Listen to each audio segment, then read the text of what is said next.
इतर कोणाला कळलं असेल किंवा नसेल, पण मला मात्र नेमकं तू काय केलंस हे कळलंय.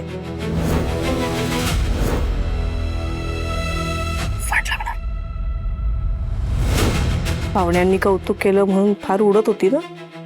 आता आजी बघ कसा बँड वाजवते हिचा. अगं आजी पण गप.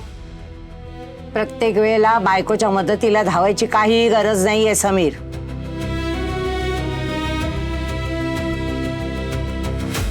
तू तुझ्या तोंडाने बोलणार आहेस का आता मी सांगू? आजी मला माहिती आहे मी थोडी